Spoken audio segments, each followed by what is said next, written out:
Okay, I'm here for my imaginary interview, and the imaginary interviewer asks, "Why do you want to be a data scientist/analyst?"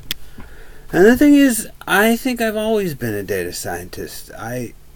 Even though I've never had the title, I've been doing data science-y stuff my whole life. My summer jobs in college, I was coding data and cross-tabulating data and writing statistical programs, and then after college I was analyzing futures market data to make trades and analyzing CAT scans to identify anatomical features, and then I was writing a largely empirical doctoral thesis, and then I was analyzing corporate personnel data for litigation support, and writing econometric software, and then there was my interest rate model, which was kind of how we did machine learning before there was machine learning.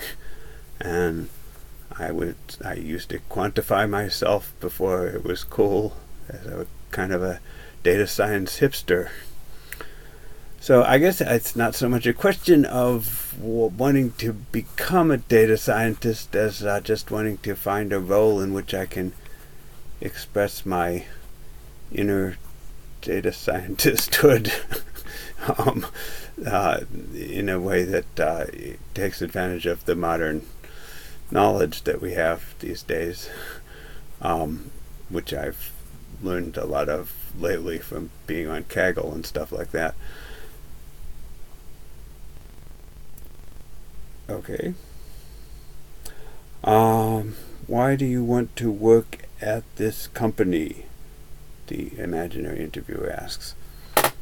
And the answer is, actually, the location is a really important factor. I know that might sound shallow, but the commute is something that's predictable, whereas how I fit in with the culture and whether I enjoy the work is less easy to predict, unless I've already been there.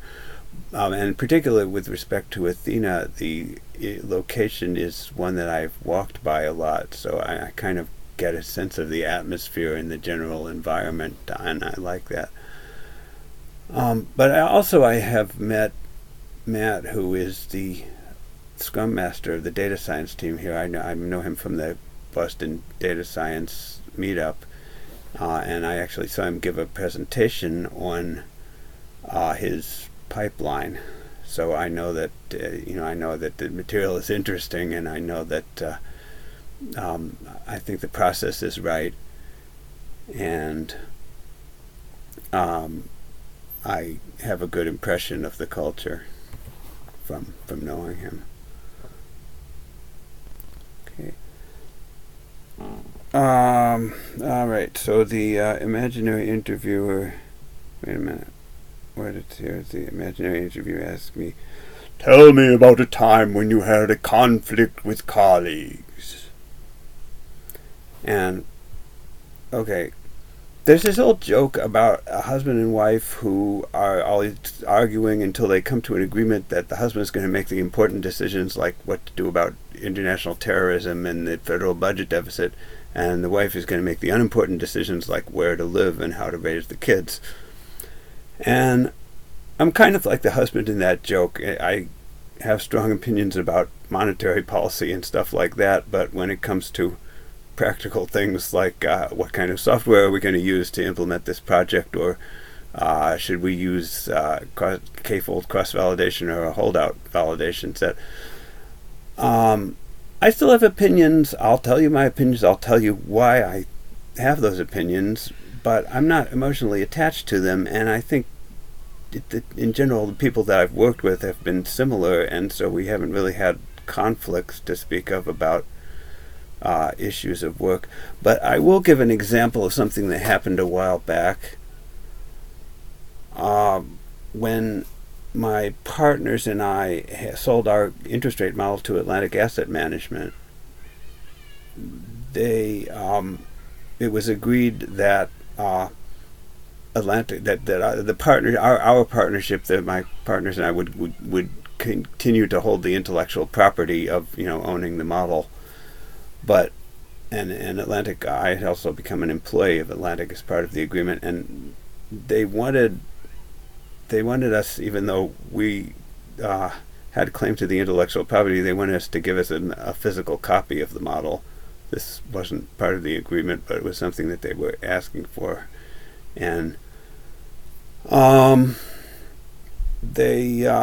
well, I guess the idea was, if I got hit by a bus, how would they implement it?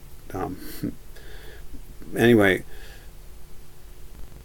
my partners and I were suspicious, and we didn't want to give them a copy of the model, but it was an ongoing bone of contention, and my partners ended up putting me in the somewhat uncomfortable position of deciding what to do about it. And the solution that I ended up coming to was I wrote down a description of the model that was way more complicated than it needed to be. It had a lot of bells and whistles that if you really worked through it in detail, you'd realize that they didn't matter. But and so Atlantic could still implement the model, but it would be a pain in the neck, and they wouldn't do it unless they had to. Now that's a ridiculous solution. I grant you, it's a ridiculous solution. It's Occam's Rogaine instead of Occam's razor. It's a disexplainability. It's ridiculous, but it worked. C'est la guerre. Sometimes you have to do things that are ridiculous. The solution to the business problem that exists is one that is ridiculous in the grand scheme of things. It worked. After that, Atlantic was happy. They were happy. We were happy, the partners. And I refer to Atlantic as they in this anecdote because at the time I thought of them as they, but within a few months after that I had started thinking of Atlantic as we, since I was already an employee. And the whole thing was pretty much forgotten. So that is the end of this imaginary interview, because I don't have any more questions on my list of questions. Bye.